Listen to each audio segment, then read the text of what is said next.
Welcome to the Judgment Call podcast, a podcast where I bring together some of the most curious minds on the planet. Risk takers, adventurers, travelers, investors, entrepreneurs, and simply mind-bogglers. To find all episodes of this show, simply go to Spotify, iTunes, or YouTube, or go to our website, judgmentcallpodcast.com. If you like this show, please consider leaving a review on iTunes or subscribe to us on YouTube. This episode of the Judgment Call podcast is sponsored by Mighty Travels Premium. Full disclosure, this is my business. What we do at Mighty Travels Premium is to find the airfare deals that you really want.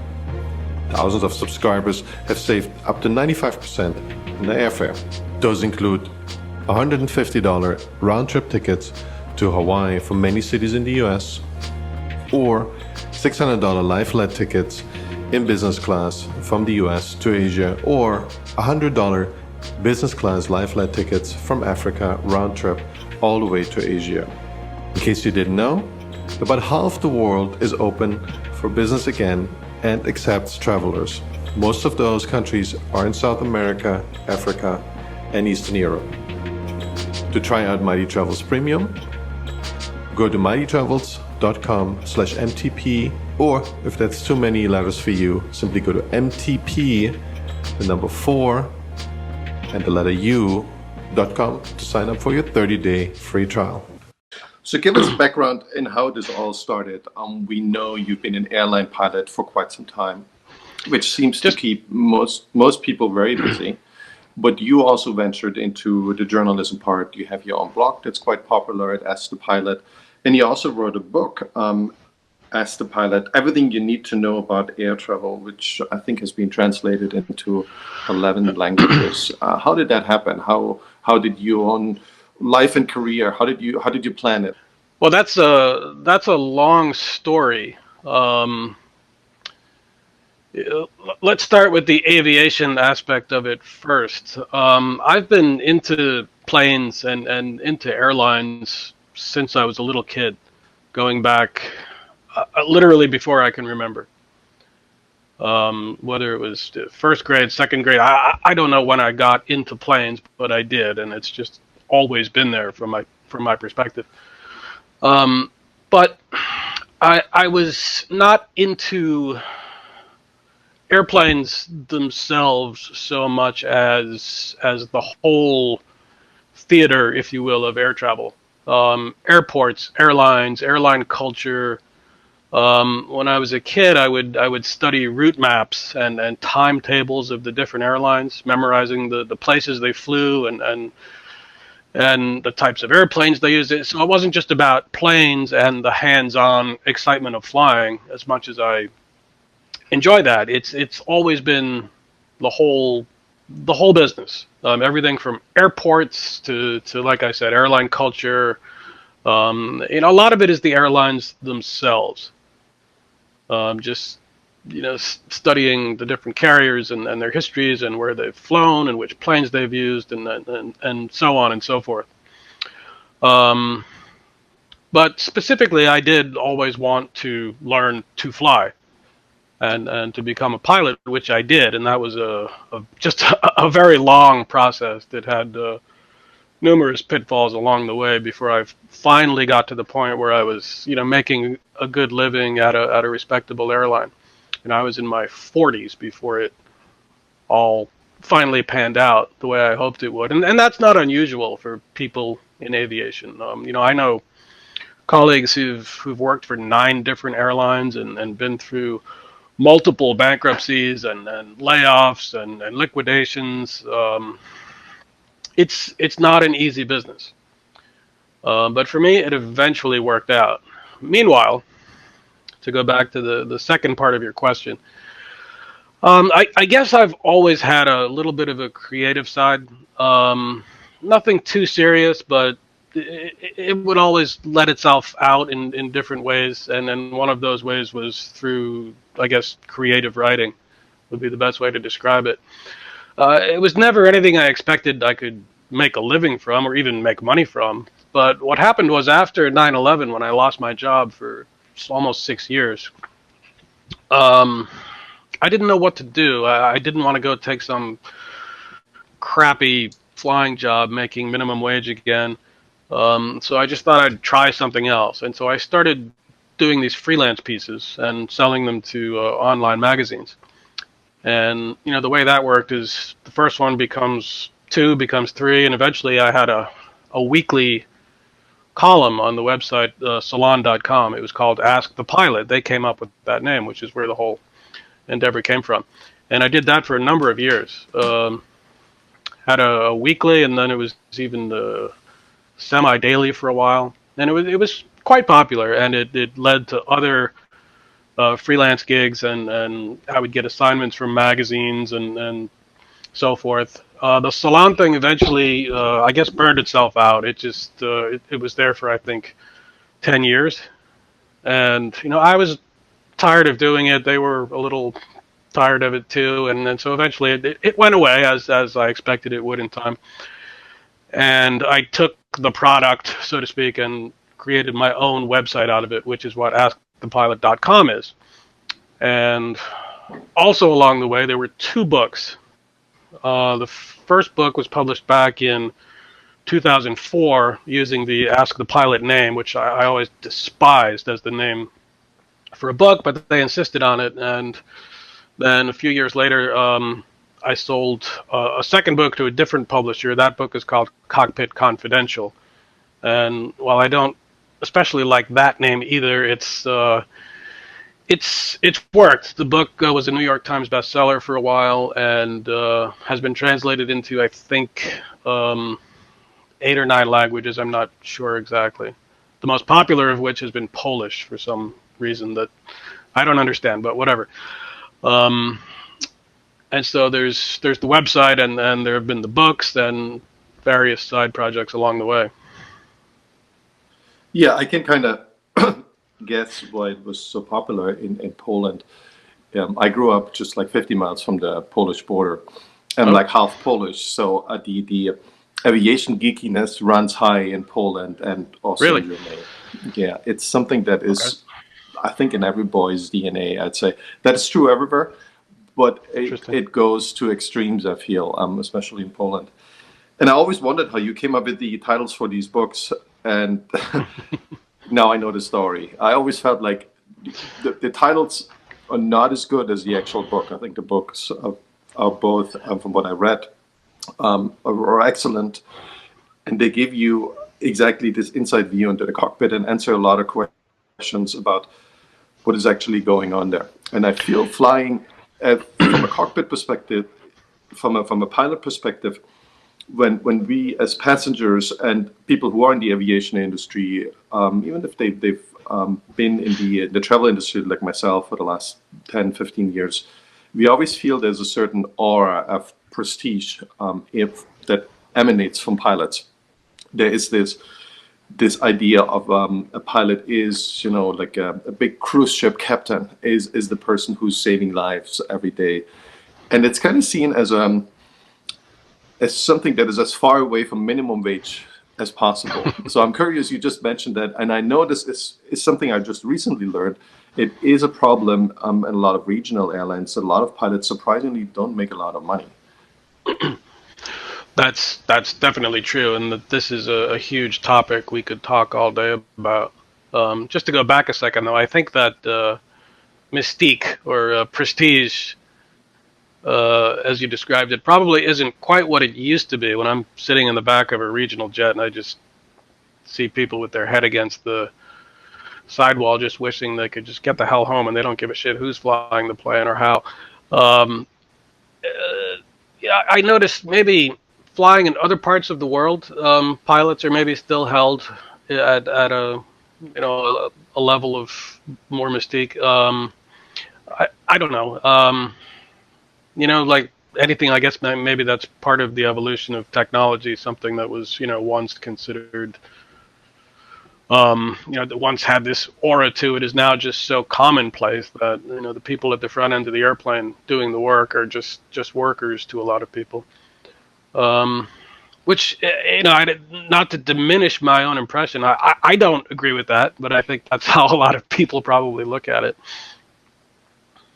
Well, there's this famous saying, and I think it was Akbar Al-Bakr from Qatar Airways, who was asked about pilots and unionization of pilots in the Middle East, which is kind of rare. Typically, the pilots and cabin staff is usually unionized, at least in the US and Europe. Mhm. And he was asked, is that kind of diminishing? I felt that he said, this is just a driver. It's a driver of the subway.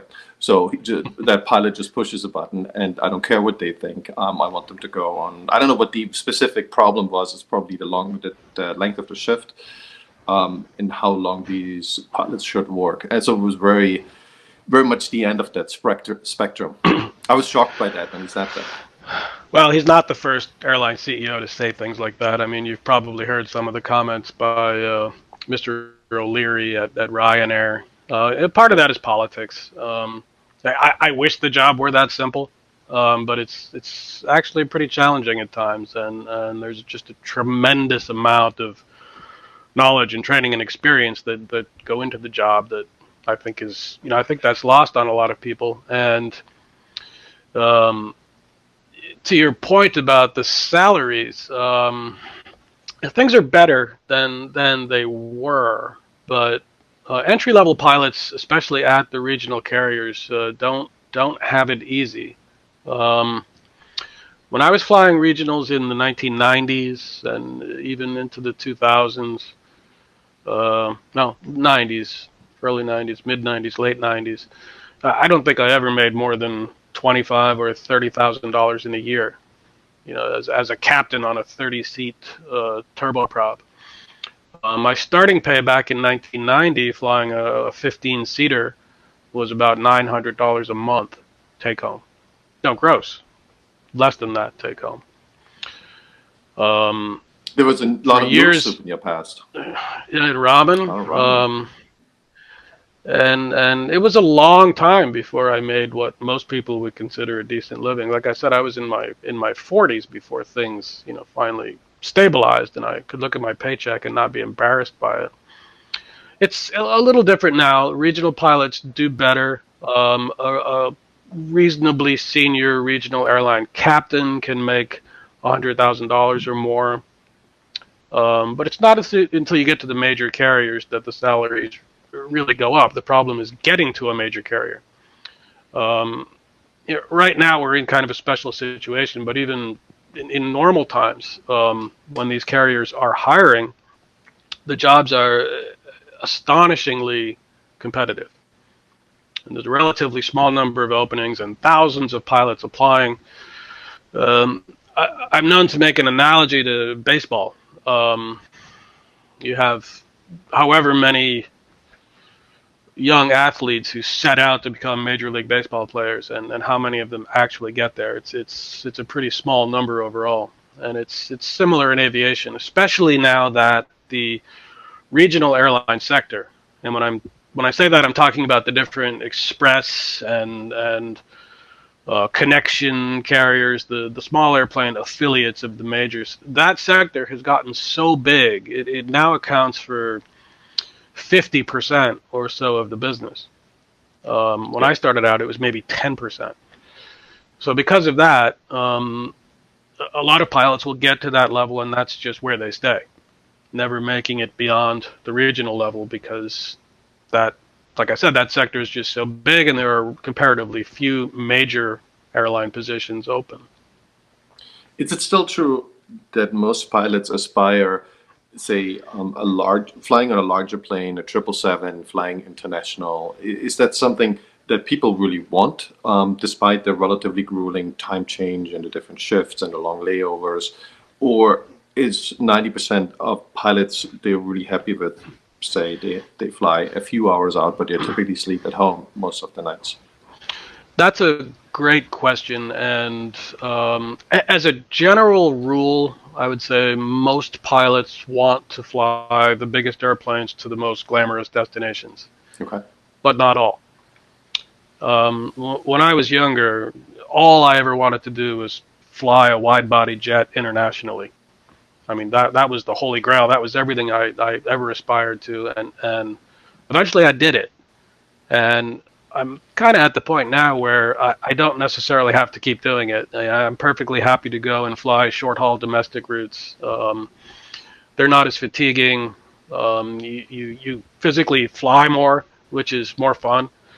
There's good and bad to both kinds of flying, but having done the long haul flying, I'm less fond of it than I was when I first started doing it.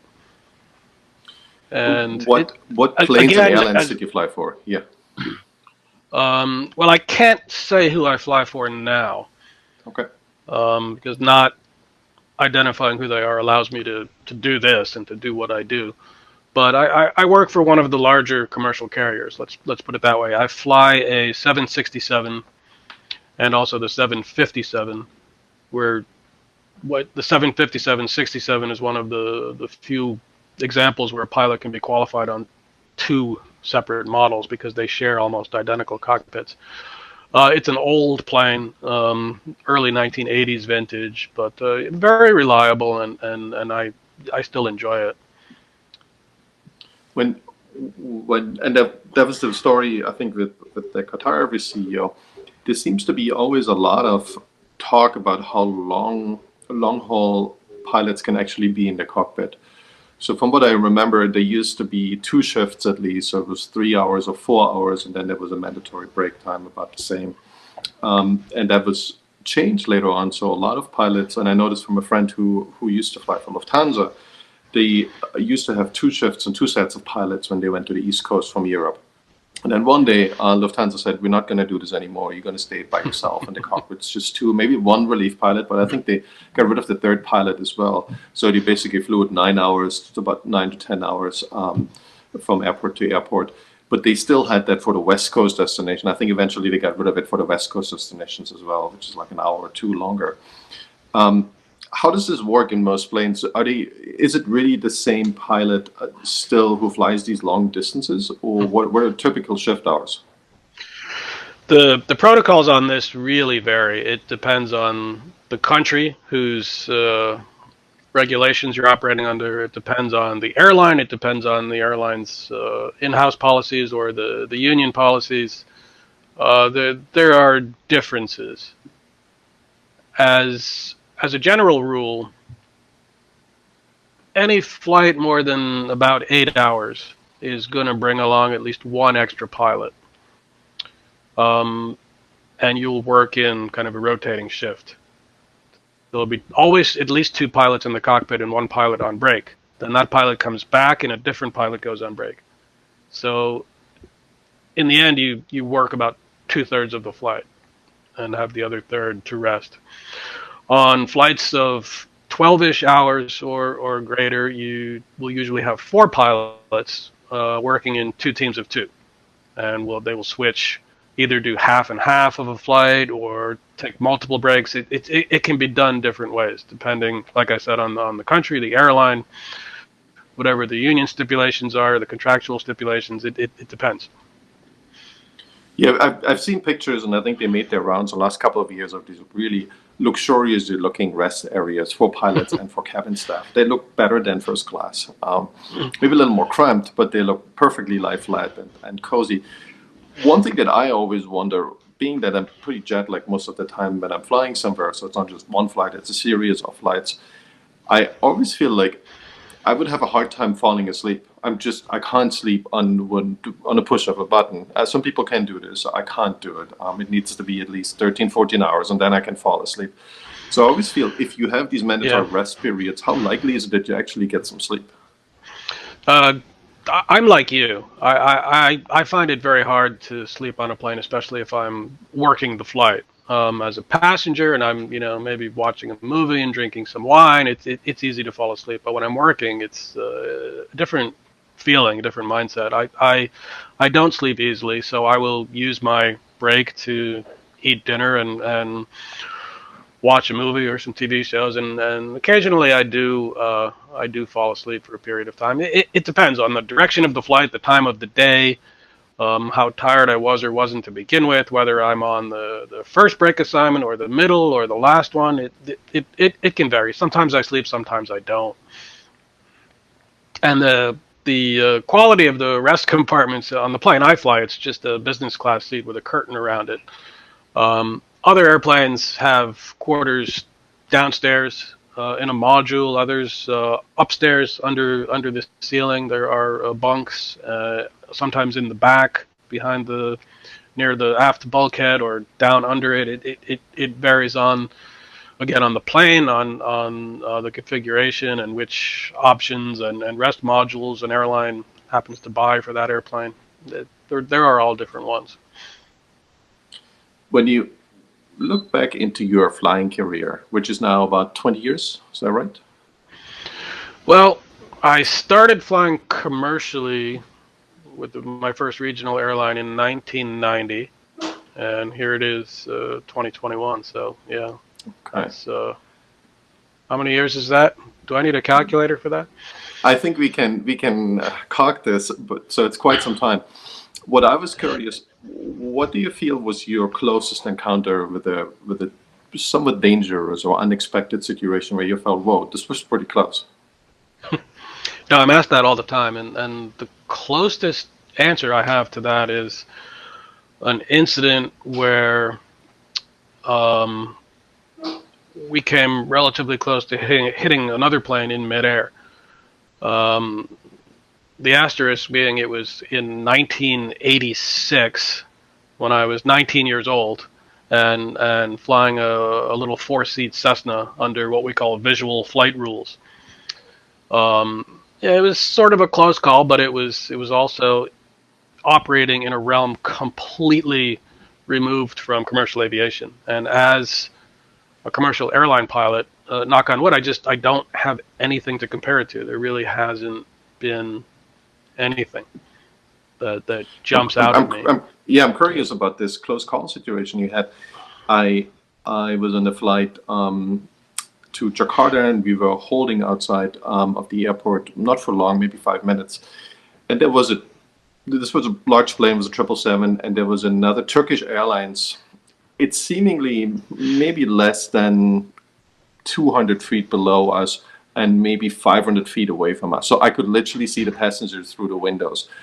No, is that something that's still within the normal frame of what you would expect? Because it is safe enough? It seemed extremely close. I'm not sure if you were flipping through my book and may have picked up on a section that talks about this, especially your comment about seeing passengers through the windows, which is completely impossible. This is something I hear all the time. Passengers have I should have taken some video, but I wasn't quick enough. Passengers have a habit of misjudging and vastly exaggerating the distances between other planes, air to air. Yeah.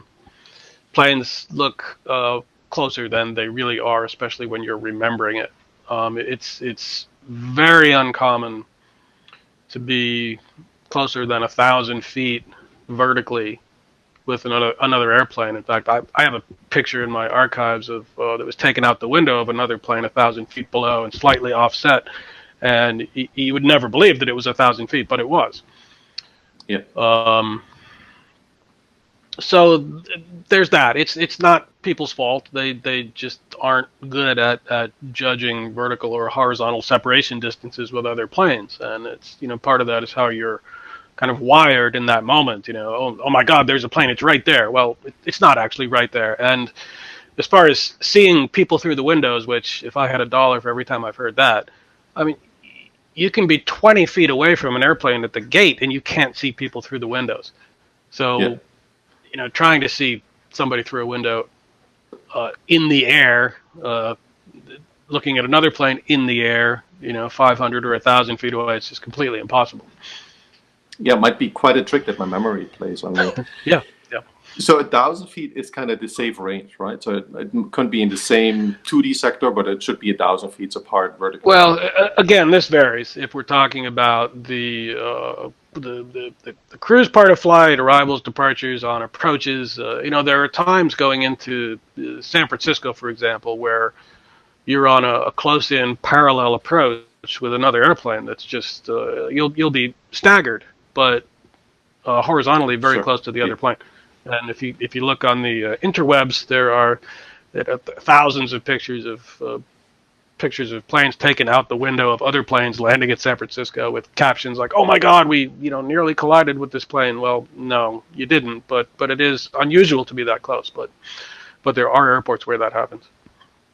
Yeah, well, it seemed like from my observation, this wasn't controlled. So the other plane was there, but it had its own course. It went somewhere completely different. So we weren't in parallel approach, and we weren't even in the same holding area. So it went somewhere Yeah. completely different. Eventually went to the same airport, but on a different approach path. We had to wait a little longer. So there would be, It's if possible that's that not something aligned, was yeah. that something was off and that was some sort of unintentional near miss, but I seriously doubt it. I think the airplane was just further away than you think it was. Oh, that's absolutely But possible. it, So, but I'm just trying to find again, out from what's the the minimum if altitude well, difference. it depends where you are and which realm of flight you're Sure. in. Okay. Cruise flight, 1,000 feet vertical separation is about what you're the closest you're going to see. There was this incident, I don't know if you remember, a couple of years ago. There was an A380 flying just west of the Maldives, and I think west of India. I don't know where the specific location was, but it was an A380, and there was a small private Gulfstream. I think that was the plane model, which is about a dozen passengers, and it was right underneath the A380, and apparently it created such turbulence that the plane had trouble staying in the air. At least that's the myth, from what I remember. And the plane declared an emergency, and eventually they got it under control, relatively close to the ground. That must be really rare, right? Because you only read this every couple of years. It is very uncommon. I did have a wake turbulence encounter once, landing in Philadelphia back in the early 90s. I was flying a 19-seat turboprop, and we were landing behind a 757. And 757s are known to have especially violent wakes that spin behind them, and we got caught even though we were within or beyond the minimum separation distance. We got caught in the vortices, and the plane, in my mind, it felt like it had flipped us 90 degrees. In reality, it was probably a good deal less than that, but it was startling. And the plane was going that way, and there was nothing I could do to make it not go that way until we exited the vortices and were able to move the plane back to level flight, and we actually continued on and landed, even though we were only at, I don't know, maybe 300 or 400 feet when this happened. The whole incident took maybe 3 seconds, but it was relatively harrowing, I suppose. Not on the level of when I was in the Cessna and almost collided with the other little plane, but still something that I remember vividly. And that was the early 90s, and here we are in 2021, and I can't think of anything else. Yeah, for a while the skies That were kind of extremely busy. demonstrates how few and far between these types of incidents are. Yeah, I believe you. But the skies were really busy right until early last year. Now they're not. Fortunately or unfortunately, depends on how you look at this. I think unfortunate. It's very unfortunate. How do you think this whole COVID crisis will play out? Will we go back to the same route networks? Will we go back to the same passenger volume? Will it all look quite different compared to what we've seen? Well, what's your personal expectation?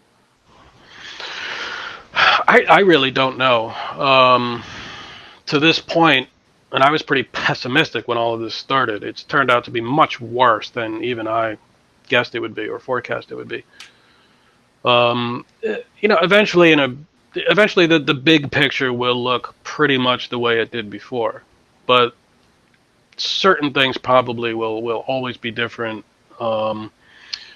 There are just so many moving parts with this, whether we're talking domestic U.S. flying, international flying, short haul, long haul.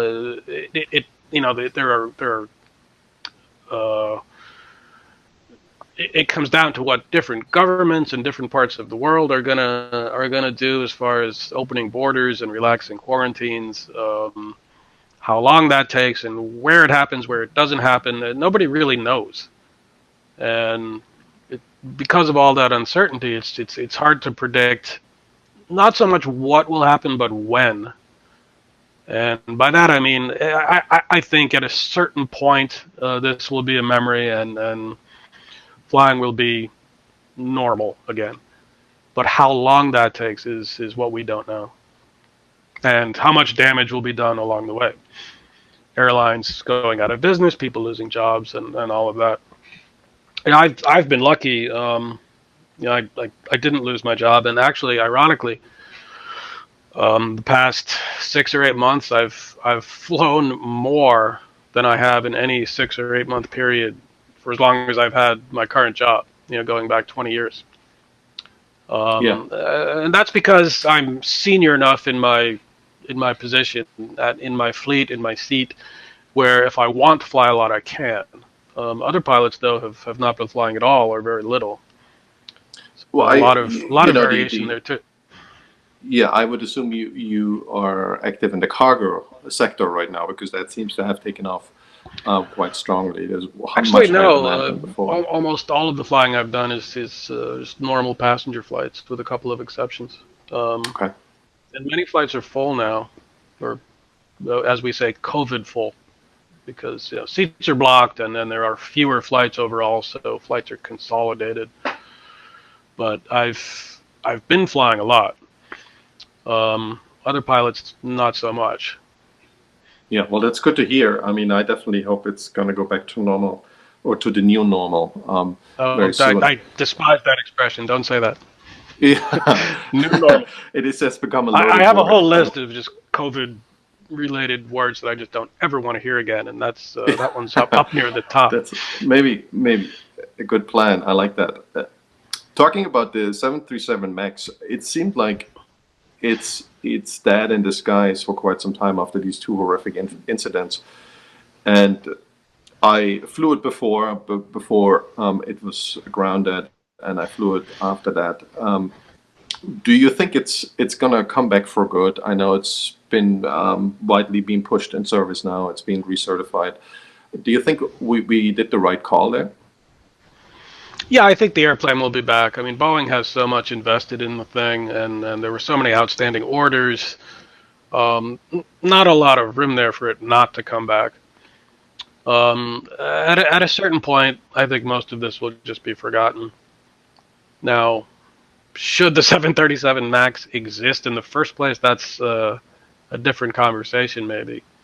Um, I have this issue with 737s in general. It's not a safety issue. It's just, the fact that the 737 was designed in the 1960s basically as a regional jet, to fly 300-mile legs with 75 or 80 people.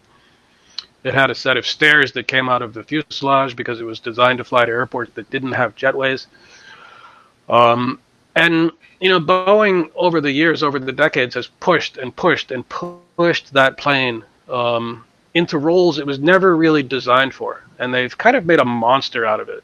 You see the thing now; it's stretched out. It's got fins sticking off it. I call it the Frankenplane, because they were too lazy to go and build a new airframe from scratch to take on those roles. Instead, they just kept forcing 737s on everybody. There have been 10 different variants of that plane, bigger, more powerful. And the culmination of that was the MAX. Instead of Boeing building what would have been the 797 10 or 15 years ago and introducing that, they just kept pushing and stretching and monsterizing the 737 and created this beast out of it. And is that why the MAX disasters happened? No, but there's something in that I think should be a wake up call to Boeing that, okay, enough with this plane. Let's move on to something all new and more modern. I have a picture up on my website. I don't know if you saw it. It's a photo of the nose section of a 707 from 1958, and next to it is the nose section from a 737, next generation 737, just a couple years old, and the two planes are nose to nose, and they are identical. The architecture is exactly the same. It's unchanged since the 1950s.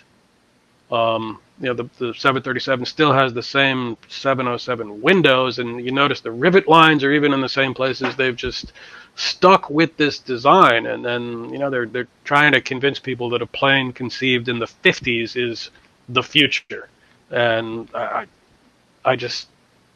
think they should just stop going there, and let's come up with something new.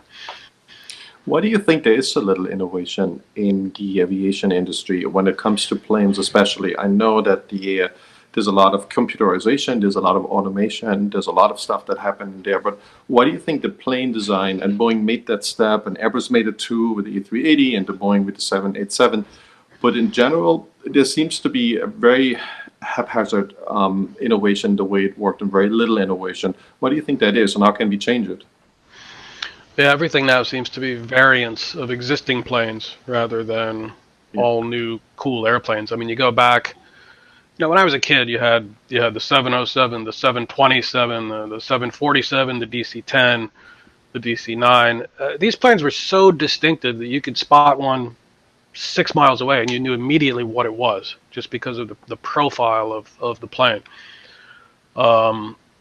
It just seems like so much more care was put into the design of these airplanes, and that's probably looking at things too romantically.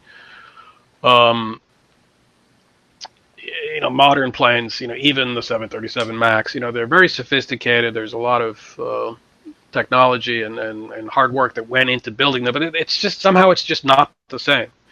The last all new airplane that Boeing came up with was the 787, which is now how old? And it seems like there's just nothing out there on the horizon except just more variants of what we already have. Well, it seems there isn't enough innovation to come up with a different airframe design that is within the specifications by the airlines, right? So we want a plane that's more fuel efficient. We want a plane that's more comfortable. We want a better air. That's a little bit of what we got with the 787. There's more humid air. So that seems to be the airlines are really focused on their bottom lines, and that's always been the case. I mean that right, hasn't changed. But they have to advance. But you would think that they would be on the lookout for a plane that's revolutionary better, because yes, not all the airlines would buy it, but there would be one airline, because it's so competitive, would say, okay, let's try this out. Like British Airways bought like 200 737 MAX even when they were grounded. So one of them will buy them. But somehow, with the A380, stop right there. The story that you're telling right there is in a lot of ways the story of the 747 back in the late 60s. Juan Trippe, the CEO of Pan Am, he wanted that airplane. Nobody else really did, and he, being the visionary that he was, kind of talked Boeing into building it. And check this out: the 747, when it debuted in 1969, was more than double the size of any existing plane. Yeah, it's a massive plane. It's a massive plane, but in its day, especially, I mean, to be, you had the 707 and the DC-8. This was twice the size, and this is pretty remarkable. That plane, the 747, went from a drawing on a napkin. It was literally sketched out on a napkin, to an actual flying airplane in 2 years. I mean, that's just incredible. I mean, nowadays you can't even get a version of an existing plane into testing for that long. Never mind. It would be as if somebody said, let's take the A380, double the size of it, and have it ready in 2 years. Completely impossible in today's aviation culture, I guess is the best way to describe it. The way the airlines and the regulators and the airplane makers all kind of tie in now. It's everything is just kind of frozen, it seems. Well, a lot of people blame it on regulation, exactly. And I think that's a real issue. It's almost impossible, unless you're Boeing or Airbus, to get anything through the FAA or through the European counterpart. And Boeing and Airbus have this kind of cozy oligopoly that they created, and there isn't a lot of interest, especially after the A380 demise, that they have in creating something really new, right? It works as well, and until like a year ago, they couldn't even finish the orders they had. Like there was no need for them to really experiment with anything. So it's a typical outcome of an industry that's heavily regulated until technology goes to a completely new level, right? Electric aircraft, maybe now smaller aircraft, or maybe supersonic, that might get us a different level of regulation for a while at least, so someone can actually experiment with something new again. No, that's true, and everything I said a few minutes ago, notwithstanding, the kind of romantic, why can't we have a cool looking plane angle? We may be up against a certain limit. I mean, we have pretty much every combination of range and passenger capacity figured out. We don't really need something completely new in the way that we're thinking, except when you get into alternative ways of powering an airplane. I mean, it's just very paradigm shifting scenarios of moving into sustainable fuels and then different kinds of engines. You see these sketches and mock-ups now of these kind of flying wing designs. There's all these conceptual ideas that I don't give them a lot of hope, at least now, because aviation is so glacially slow moving, and you have so much infrastructure that is built around airplanes. Just you change an airplane, you have to change all of that also, and that's part of why things kind of stay the way they are for so long. Well, there is this massive amount of planes now that we don't use. So I'm curious what will happen to them. I hope they're going to go back to service. They are not just being scrapped, which happened to the A380 surprisingly early. It seems to be the symbol for waste, so to speak. Do you think we're going to see most of this fleet coming back, or it's just gonna go straight to the junkyard? I don't know. Yeah, I know that right now Emirates has 100 A380s in storage, something like that. What is going to happen to all those planes? I don't know. Will all of them come back? Will some of them come back, and over how much time? It goes back to what we were saying a minute ago about how long this all takes to come out of, and what the recovery looks like and what it doesn't look like. It's hard to say. One unfortunate outcome so far has been, almost the total demise of the 747. I think at the moment, Air China and maybe is Lufthansa still operating, a small number of them carrying passengers. I don't know, but all of the rest are gone. And, they were scheduled to be phased out even before this began, but this, kind of slammed the door, and suddenly basically all of the 747s were grounded. Yeah, it seems the 787 and the A350 are the only ones that are being flown long haul, unless you have 777s, which probably are out there mainly for cargo. It seems because a lot of routes. Like San Francisco. I see a good number of 777s, the 200s and 300s out there right now, carrying passengers and freight. A350s, A330s, pretty much everything except the 747 or the A380. Though I did see a China Southern A380 in Los Angeles a few weeks back. Who knows how many people? It seems to be the only one that's back. Yeah. I had the same impression. I was stalking you a bit on your Instagram, and it seems like we have the same love for some airlines. So Qatar Airways is definitely one of my favorite, if not the favorite. And you also seem to be liking Emirates. I saw a couple of pictures. What do you feel is the winner over the next 10 years within that, relatively small but prestigious premium segment? There's also Singapore Airlines, there's Cathay. Some of the American airlines, and especially American Airlines, wanted to move into this. Where do you think will we say in 10 years, oh, this is the best airline in the world? That's a good question, and I don't know, because of everything that's happening right now can upend the industry in such a way that when we come out of this, things could be switched around, and airlines that used to be what we considered the premier service carriers, could be suffering so badly that that's not the case anymore. I don't know. I really don't know.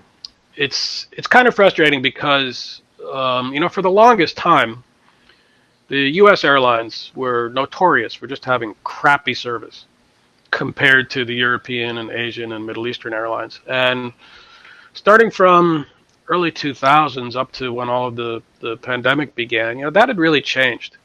And first and business class service on the U.S. carriers was comparable and in some ways better than what you would find on a lot of the foreign carriers that were once, hailed as the best, with certain exceptions. And now all that's kind of out the window, and whether it comes back that way, I don't know. But I was really happy to see the U.S. carriers, upping their game to the point where they became competitive with, the Cathay Pacifics and the Singapores of the world.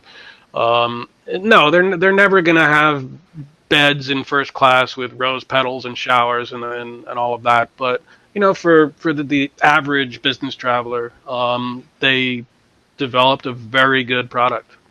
All three of the big U.S. majors did, and all that is kind of on hold right now.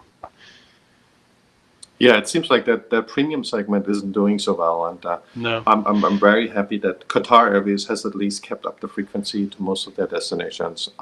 Where they have kept up the destination but reduced the frequency, so to speak, and they only fly a couple of times a week instead of a couple of times daily.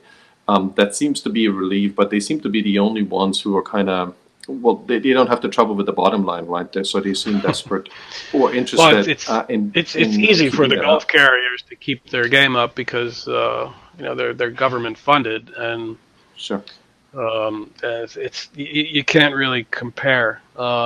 I keep looking at Emirates and Qatar and wondering, so much of their business, virtually all of it, revolves around the transfer of passengers between continents, and that's stopped right now. Here in the U.S., we're lucky; we have a relatively healthy and getting healthier domestic network.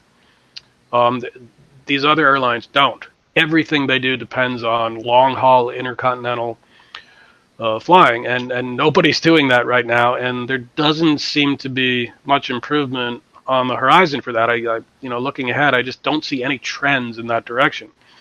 I do see strong trends for as far as domestic travel here in the U.S. Picking up, and probably travel within Western Europe too. But as far as Asia to North America and the other combinations that these other carriers rely on, and that's the Gulf carriers. It's airlines like Singapore and Cathay, and even the big European airlines, Lufthansa, Air France. It's so much of what they do depends on long haul connections and not just leisure traffic but business traffic, and there's just not, as I just said, I just don't see any movement on that. And so how long they can wait this out, I don't know. The Gulf carriers obviously can probably wait it out as long as they need to, because the government just will always support them. But what about Air France, British Airways, Lufthansa? They don't have as much support, and they don't have as much time. Well, I think they are becoming more and more a state-funded entity in its entirety, and I think there's going to be another bailout and another bailout. I cannot see of the scenario where Germany will not bail out Lufthansa. It's never going to happen. They might have 100% of the equity and the whole 99% of the bonds, but the country can do it like ad infinitum. And I was flying Lufthansa last October, and the flight attendants, and the flight was completely empty in economy, maybe 10 people. I was a little more busy in business class. And I asked the flight attendants if that's normal, and they're like, yeah, that's actually a pretty heavy load for this A350 on that day. So it's been going on for 6, 7, 8 months prior to that last October. And I don't think anyone worries about that. So maybe the cargo pays for it, but it's essential for a country like Germany to maintain certain connections. And they will never give up on this, even if the flight is 100% empty. You could well be right in the case of Germany and Lufthansa, but I don't know if that's the case across the board. Not every country is going to prop up its national airlines for an indefinite period of time. It's just it's not going to happen. And then when you go back through history, Countries have let their airlines fold. Swissair, Sabina, Malev, other examples too. Airlines. Alitalia, which seems to Air, be in air, continuous bankruptcy and never goes Airlines. away. It's Alitalia has amazing. been bankrupt for 60 years, I think. Yeah, It's every time I it see an seems to. Alitalia plane, I laugh. Yeah, it seems to be their business plan to just be bankrupt all the time. And I think there's a strong motivation to do this. Obviously, if we're talking 50 years, probably it's not going to happen. But then at that point, nobody's ever going to travel anymore if the travel demand stays so low. We're back to like the 50s or like Second World War time, where barely anyone could afford to fly. Well, wait, that itself is a great topic, a good point. And I think maybe you'll agree with me that it's one that's lost on a lot of people today, and that is how cheap air travel is. Um, you know, Back when I was a kid in the late 70s, yeah, in my school class, I was probably one of only 10 kids who'd ever been on an airplane. Um, and the main reason for that is flying in those days was expensive. It wasn't something that everybody just went and did the way they do today. I've seen different graphs, different charts, and I want to say one I've seen the price of air travel today, and when I say today, I mean pre-pandemic into kind of where we are now, is about half of what it was 25 or 30 years ago. And when you go back to the 60s and 70s, it was even more expensive then. And I don't think most people realize that. You didn't just hop off to Cancun for the weekend with your friends. And things like that didn't happen. Okay, perfect. Just change something. But flying, on the whole, flying is much cheaper than it used to be, and that includes after factoring in all of those ancillary fees that people hate so much, fees for baggage, fees for food, or whatever add-ons. But the way I look at those ancillaries is it's a way of keeping fares low across the board. Certain people can pay for certain things they want, and those who don't want them don't have to pay for them, and that allows fares to remain affordable for everybody. I think it's an It's underappreciated fact. psychologically, I don't know that it works because people, they feel taken advantage of and they feel nickel and dimed. And usually it's younger people who don't remember when it cost $3,000 to fly to London. Um, because today's generation doesn't remember the pre-deregulation airline business and how expensive it was to fly and how most people didn't do it. Well, I agree with you. It's an underappreciated fact that how the aviation industry has changed in that aspect. But I think what people have learned, and this is a sign of times, is that they expect a similar trajectory like the iPhone. So you get a better device for the same price every 18 months, right? And it's twice as good. It's not just a little better, it's twice as good. And that's the expectation. A lot of youngsters live in that world, but this seems to be, it's Moore's law. We call it that way now. It seems like a natural law. And I think they look at the aviation industry, and I'm not 100% sure why it is, but they look at the aviation industry in a similar mindset. So they want something better for the same price and relatively quick scaling trajectory, or they want something for much cheaper. And there is good solutions for that. And I think the airlines have profited from the internet quite a bit, right? So their ticket sales became much easier, much more efficient. And they have some new planes also, and the price of oil is down, at least compared to the 70s. It's still fluctuating all over the place. But I mean, there is only so much space you can cram people in. There's only so much you can do to make a route more efficient. So I'm quite surprised how far we've gotten, right? So we probably are 50 to maybe 60%, maybe even more efficient in the airline industry than we were in the late 70s, which is quite great. But it's not that infinite scale that we had in semiconductors, right? Where we are like several thousand times more efficient than in the late 70s, where, the iPhone is the same CPU power as a whole supercomputer you had in the 70s. So that's why I'm hoping there is more to it. And now we see it with the electric planes, maybe that are maybe on a similar scale. It will take some time to take off, but once they do, the innovation can be really quick because we just enter a whole different curve That's kind of the hope that a lot of people have about aviation. It definitely hasn't happened yet, but I know Peter Thiel's famous saying is, "We wanted flying cars," and what did we get? We got the 140 characters on Twitter, and that's something that is, to a lot of industry observers, including me, it's very frustrating. I feel like we should have these wonderful jets, we should go to space, but none of this happened in the last 40 years. I can't really say whose fault it is. I want to blame it on regulators, but they will blame it back and say, well, we made it the safest industry ever. So flying is safer than driving, which is really surprising because you sit on a fireball, literally. It's very safe, seemingly, right, in terms of statistics. And it seems very counterintuitive that it's so safe. Maybe, and that's just me, maybe, and I'm curious about your position, if we wouldn't have this crazy drive to make it so safe, which makes sense, right? So people are scared of flying. But if you just take a smaller subset of the population who's not scared at all, it would be more dangerous, but maybe we could go supersonic, or maybe we could go to space and then come back. I would like that. I'm certainly not 100% of that, of the addressable market, but maybe 10, 20, 30%. No, there's a lot to unpack there. That was all well said. I think though that we're a long way from electric commercial airplanes and going back to supersonic flight for any number of reasons. One of which is just the general inertia that is aviation. Yeah. What you were saying about passenger expectations and all of that, part of the psychology there is people just love to hate the airlines, and that's never going to change. I don't think people are ever going to be satisfied.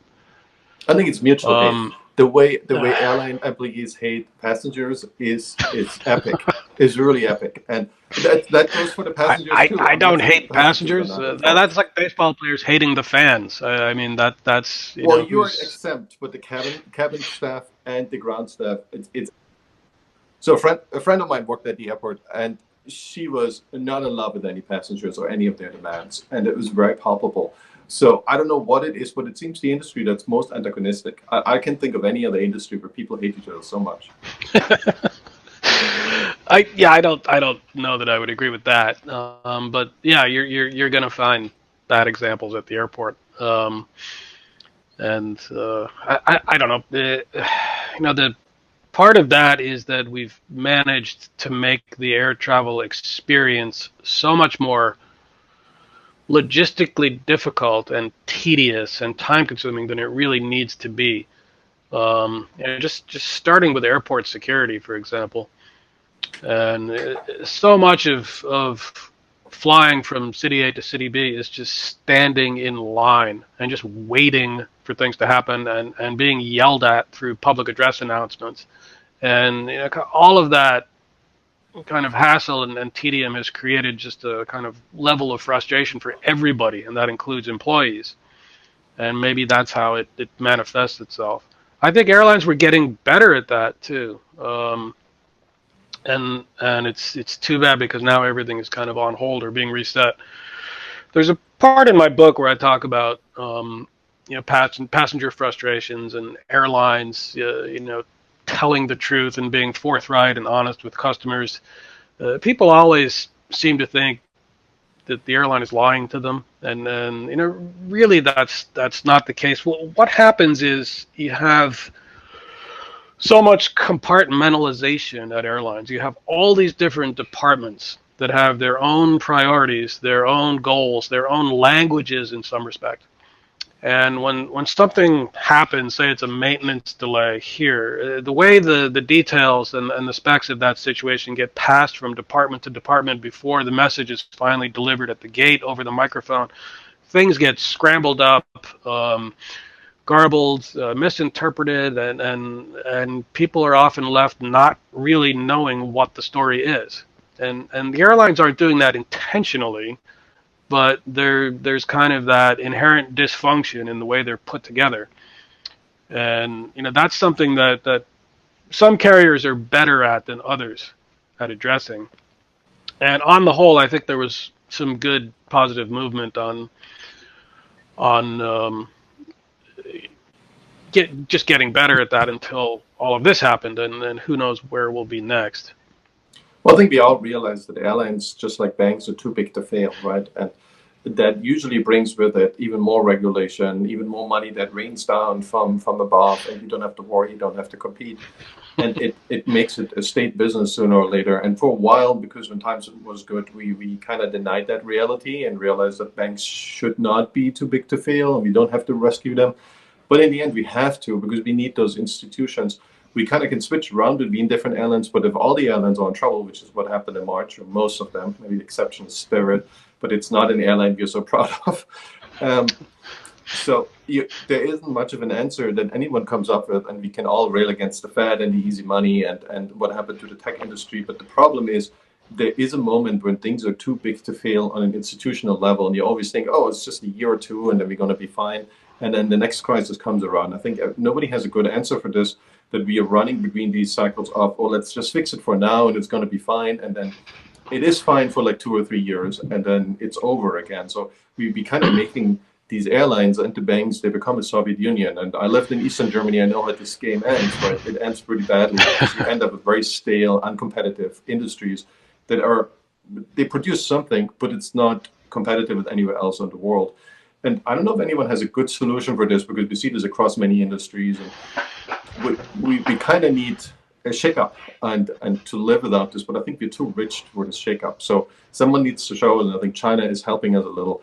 They're showing us what you can do if you put entrepreneurship in. They're basically a Soviet Union style country, right? But they still have embraced it so much, and they're behind us, right? So they didn't have these huge airlines to contend with 10, 15 years. They are weirdly enough showing us what to do, which is really ironic. Well, it is ironic. I don't know how completely true that is. And our situation thus far is, this hasn't been about saving an airline. It's been about saving an entire industry that drives, X amount of the economy and employs, however many hundreds of thousands of people. What choice did they have? It's not that it was one or two airlines that was at risk. It was the entire industry. Yeah. There's simply no way you can allow that to collapse. But to your point of what that may turn us into industry-wise at some point, I don't know.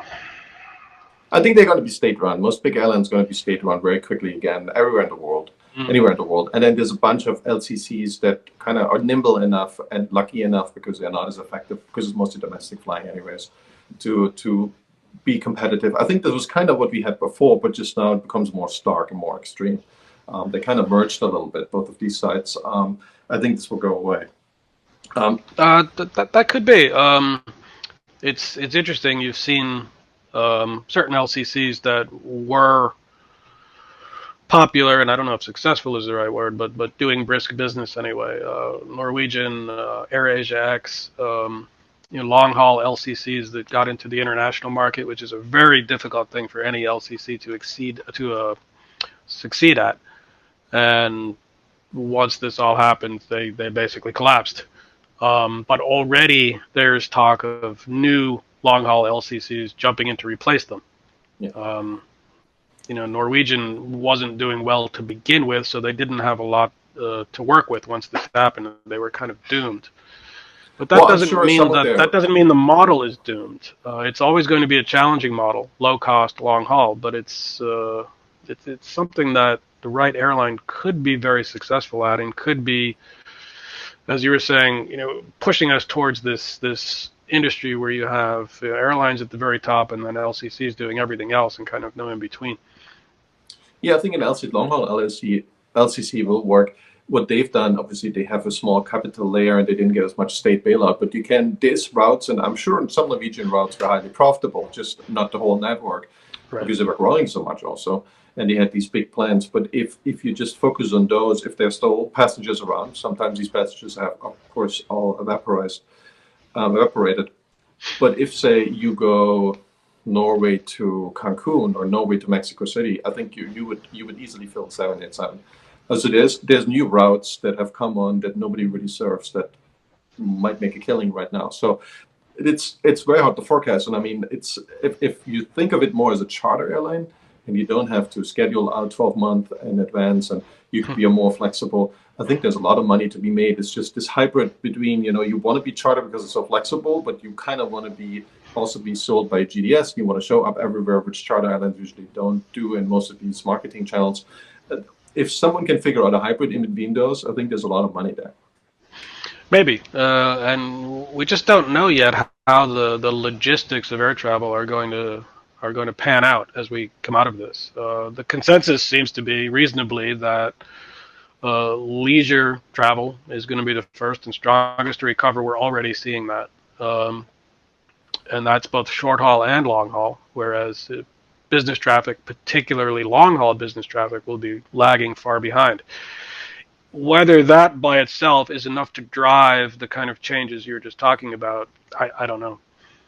Yeah, you've been to a lot of countries that are definitely on my list to go to. So I wanted to kind of get your laydown on them. I don't know what role, maybe it was an official role as a pilot. You went to Liberia in Africa. You went to I think Afghanistan. Is that right? No, not Afghanistan. Pakistan. But I have been to Liberia. Yeah. How was your experience in Liberia? How much time did you get around? Well, let me back this up. I like to fly. I like to travel. Those are in some ways the same thing, and in some ways very different things. When I was a kid, it was my love of air travel that got me into geography, and I think it came directly from studying airline route maps and memorizing the capitals of countries, and that became an interest in wanting to actually go to those places. And so that kind of grew out of my love for aviation, my desire to travel and see places. And that's also part of why when I became a pilot, I had my ambition set on flying long haul international because I wanted to visit as many countries as I could. So probably half of my traveling has been on the job, work related, and then half has been stuff I've just gone and done on my own. But the two are related in an interesting way, I think. And a lot of pilots, believe it or not, just don't like to travel, and maybe wouldn't even have passports if they weren't required to. For me, it's hard to have one without the other, but for other pilots, it's more just the hands-on thrill of flying in and of itself, and where you happen to be flying to is not important. Where for me, it always has been. It's been, almost half or whatever of the experience. It's not just how you get there, but where you're going. And so, yeah, because of that, I've traveled a lot.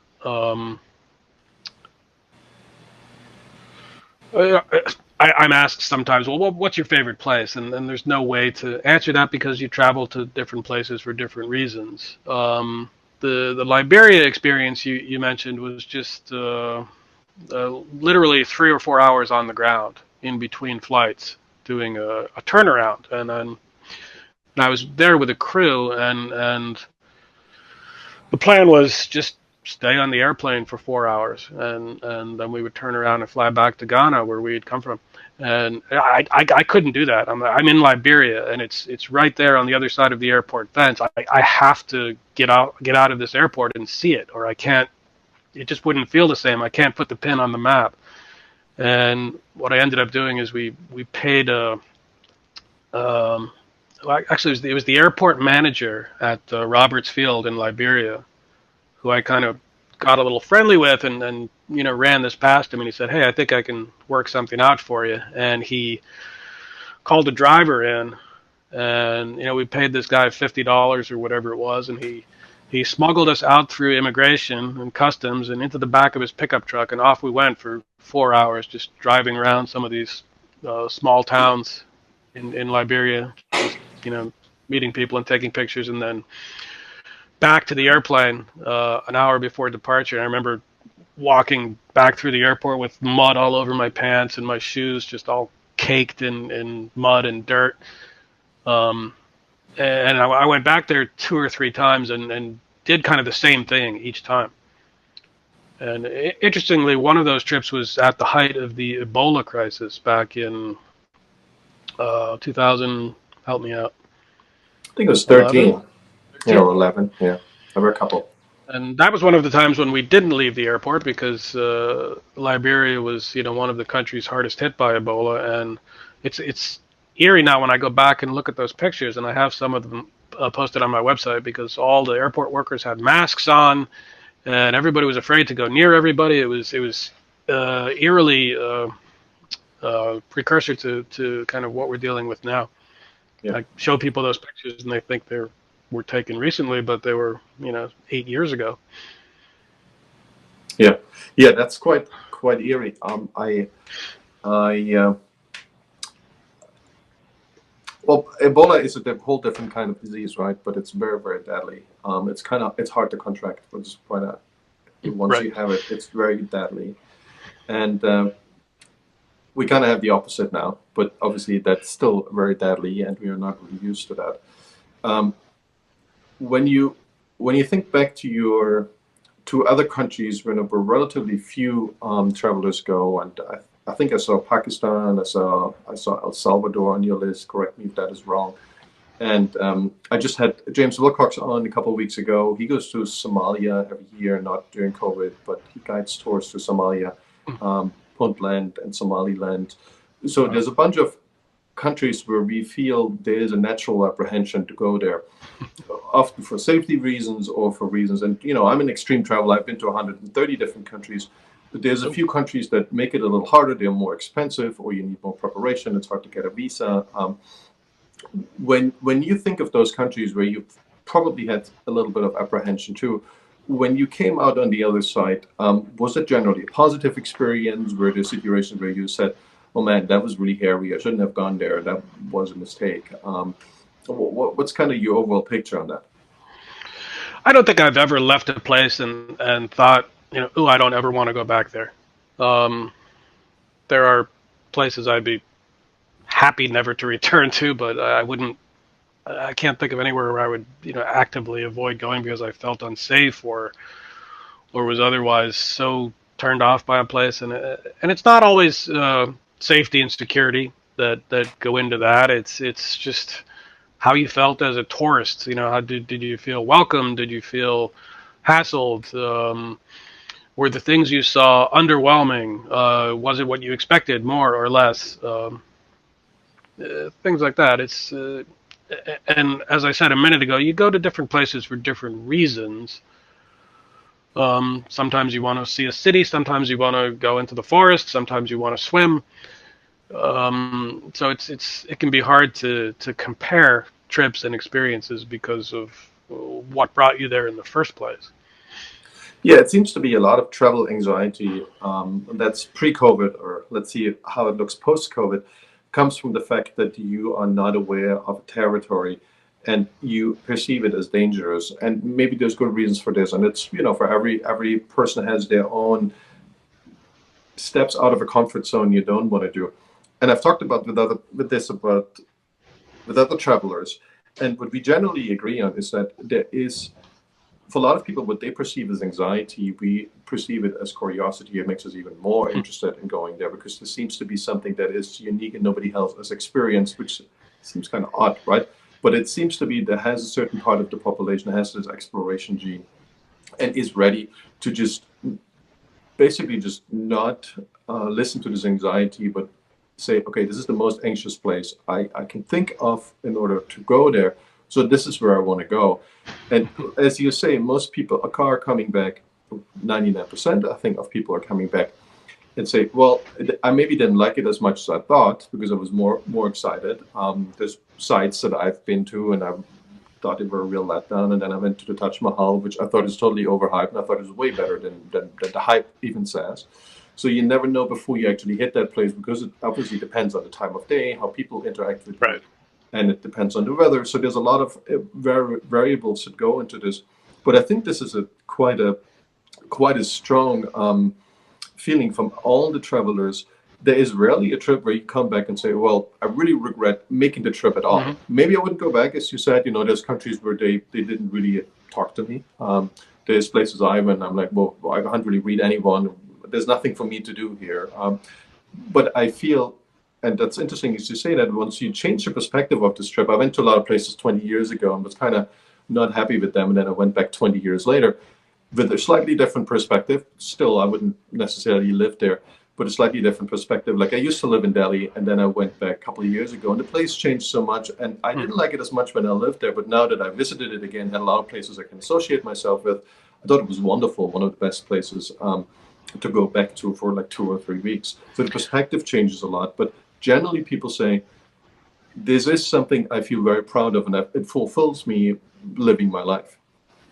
Yeah, I think very few people, even people who are squeamish at the outset, regret traveling.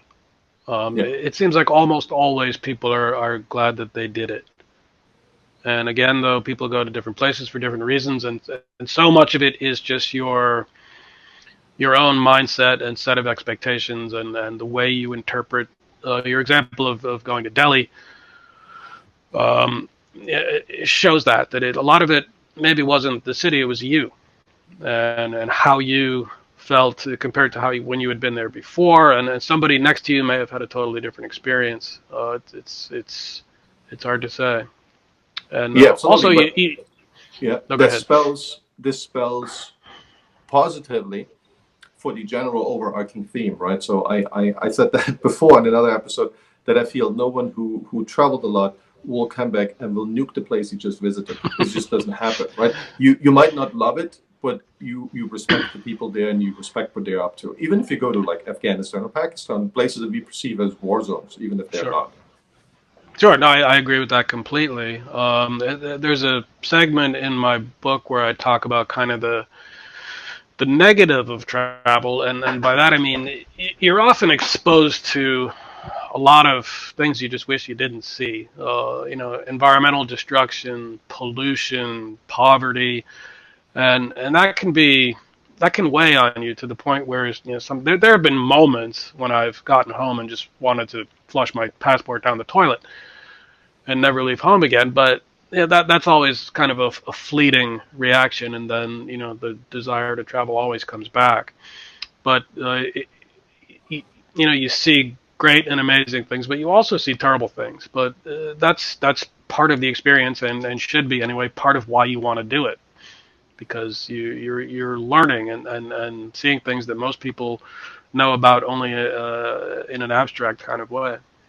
Well, I think it's harder. It's gotten harder for other people to ignore each other. It has its pros and cons. And I think a pro is that we learn about how other people live and respect. And we are facing that reality. And I think the US is better than Europe. But in Europe, I think it lives in this bubble, this mind bubble, even if it's a relatively open economy. It lives in this mind bubble of the European way, the German way, the French way, the Spanish way.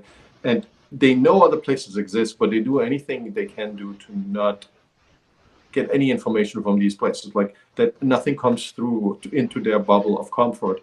And the Europeans are not the only ones who do this, but I think they've built a very strong system around this.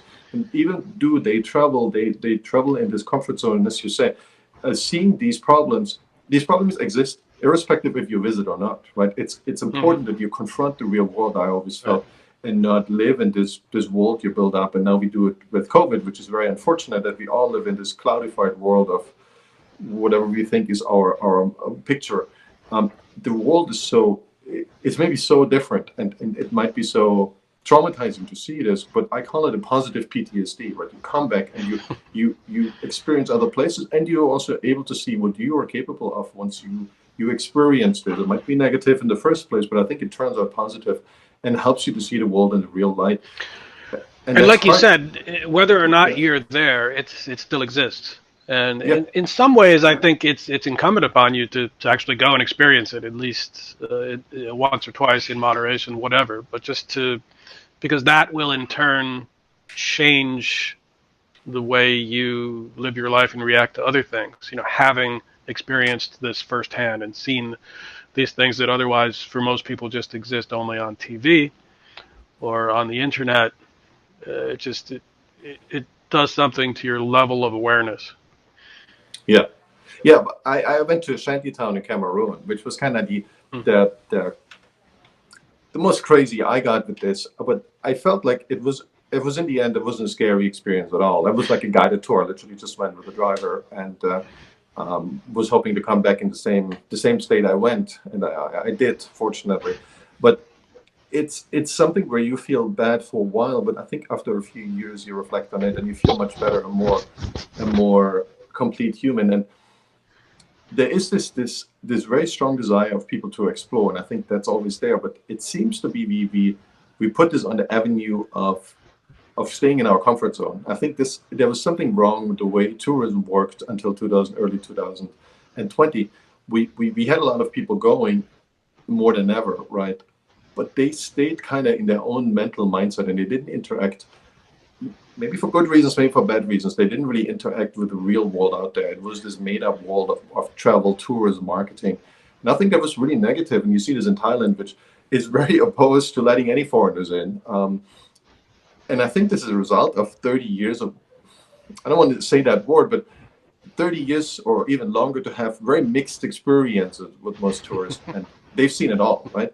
And Thailand is a very, how do I say it, a very accepting country, but they haven't, I think they have a strong desire to close this thing up for a decade and then maybe start really slow again. So something went wrong when we designed this tourism experience that isn't in the mind of how travel should be. And I can't really put my finger to it.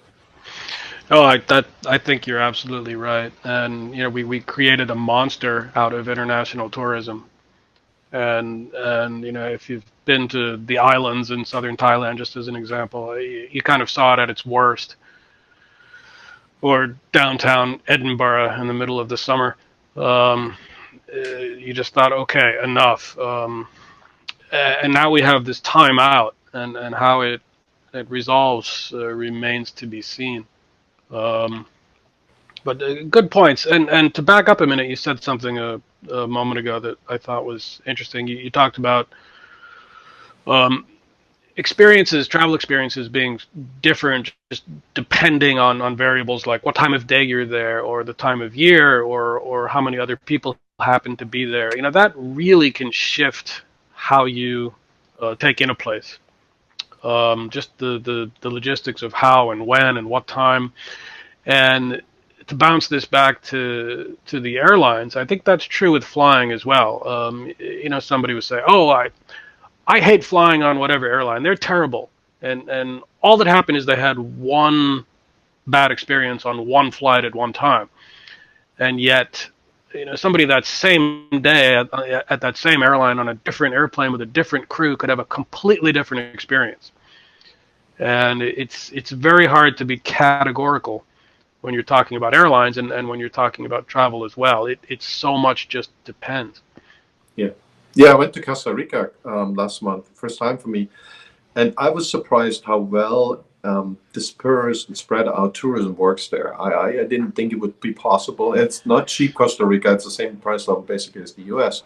Mm-hmm. But the way the whole country is spread out, and there's little roads, and there's a little resort there, and then there's a little beach town there, they somehow pulled it off. And maybe it was because it's so expensive. Maybe it is because Costa Ricans are geniuses.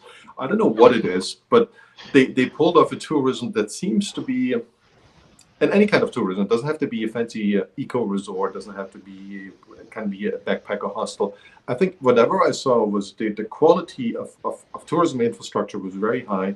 It was obviously depressed, it wasn't as crowded as it could be, but it was so spread out and so well done. I was amazed, and it was on a low level, right? It isn't a very poor country, but it isn't a rich country either. It's somewhere middle income country, and maybe that's, I don't actually know how they do it, and maybe it was an accident, but it seems to be a model how we could develop this globally, and I was really surprised to see that it works so well. Well, Costa Rica has always been, they've always had a reputation of kind of knowing how to do tourism better than most countries. They take it seriously, and they want it to be sustainable and done right. It's been a long time since I've been there. And they have the money and the mindset to do what other countries don't. A comparable example maybe would be Botswana in southern Africa. A relatively prosperable country for in the context of Africa anyway. They specialize in kind of higher price, lower impact tourism, and that's I think a better, more sustainable model than just letting everybody in on cheap package deals and just crowding the place up, as has happened in South Africa or Kenya and elsewhere. Yeah, it sounds very elitist, right? So I don't Yeah, like how it sounds, you're but right. It doesn't. It does sound elitist, and but I like cheap too. Don't get me wrong. I like a good deal too. So I'm not opposed to this, but there seems to be something that innovation typically goes to a place where someone can do something better and cheaper, right? So this is the hotspot entrepreneurial success. But it seems for country on a global or tourism level, even regional level, this it seems to be broken. Maybe it's just a time frame issue that over a long time frame, these things will actually work out. But we saw this in Philippines. We didn't see this in Malaysia, but we saw it in Thailand and many places that kind of have been ruined for mhm. generations. When I went to the southern Thai islands in the late 90s, it was paradise. And 10, 15 years later, it was one of the worst places I can remember. So it changed Mhm. very, very quickly. And I mean, the Thais, maybe they're too entrepreneurial, but they are they're great hosts, right? So they know how to create tourism infrastructure, and they really want to work with you, right? So I don't think it's necessarily. I wouldn't pin it on the Thai tourism entrepreneur. So I don't really know what the problem there is. I'm sure the airlines are not the ones, and I think at one point that was just amazing. I think it was Emirates alone. They had 8 or 9 A380 flying just from Dubai to Bangkok every To single day. Bangkok every day. Yeah, Yeah, I it think at was one point they insanity. had 6 or 7 A380s a day. I think it was. Yeah, and I mean, Um, there's a Qatar and doing Etihad doing the same thing. All the European airlines, so massive influx. So I wouldn't blame the airlines on it because they have to go up where the demand is. But one day maybe I'll know the answer. I just know the question so far. well, Bangkok was what, the most visited city in the world in Yeah, 2019, and however many people flew into Bangkok and then branched out, whether they went north or south to the islands or stayed in the city. But it was there's no denying the place was overrun, yeah, especially the islands as you just described, were borderline just intolerable. Um, in how they proceed now and how other countries who are in the same situation proceed now remains to be seen. But yeah, we did kind of make a monster out of international tourism, and part of the way that happened was people being able to fly as cheaply as they can or could. yeah. It just allowed huge numbers of people to go insane distances at cheap prices, and as you'd expect, people did it. Um, how much of that will change now? I I don't. don't know what that says about people. So now we sound elitist again. Well, we It's a sound learning elitist, but what's the experience. downside? The downside is places get ruined. Yeah, It, I but mean, it's not is that the sustainable. price you want So to pay to not be elitist? I don't know. but the locals, what happens even in Thailand, and I think it happened in other countries too. They shut down. What was the Philippine island that they shut down for like a year or two before that? That I think the Right. locals have this strong aversion to tourists or anyone who's not local, and that sooner or later boils over. I mean, maybe it's a cycle. Maybe that's what it is. Maybe it's a boom and bust cycle. So then it boils over, things get closed for a couple of years, and then they come back eventually. Maybe that's just what we're experiencing now. That could be, and then we're cherry picking examples here, but you could throw in Barcelona or Amsterdam or Edinburgh. Places that just were just kind of at their limits. What was going to happen if this didn't happen? If Yeah. the coronavirus pandemic didn't happen? These places were already just ready to burst, and uh, one way or the other, maybe this or some version of this was inevitable.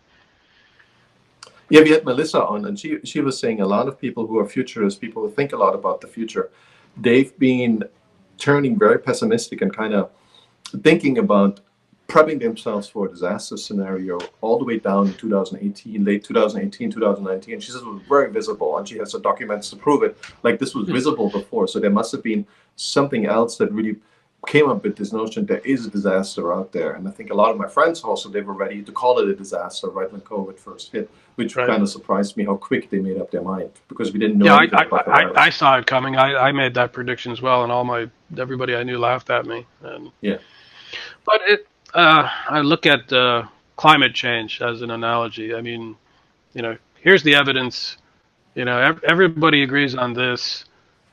This is going to happen, and yet it's completely impossible to kind of galvanize everything that needs to be brought together to do anything about it.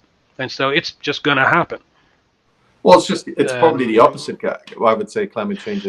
It's people see there might be a danger to it, but they don't want to react. And I feel with COVID, it was the opposite. Everyone was ready to jump on this and say, okay, this is the end of the world. And we would have found something else, is my theory. If it wouldn't have been COVID and the Chinese would have kept it under control, then we would have gone crazy about something else. We would have found something. We were all ready for this, which is really odd. So this boom and bust cycle, this is more an economic thing, seems to be ingrained in our lives, right? So we need that. It's not just, the Soviet Union didn't have that, right, because it was pre-planned. But I think this economic boom and bust cycle is something that works in our brains and that grounds us again, which we're now doing right now. And hopefully we're going to see another boom in a couple of years.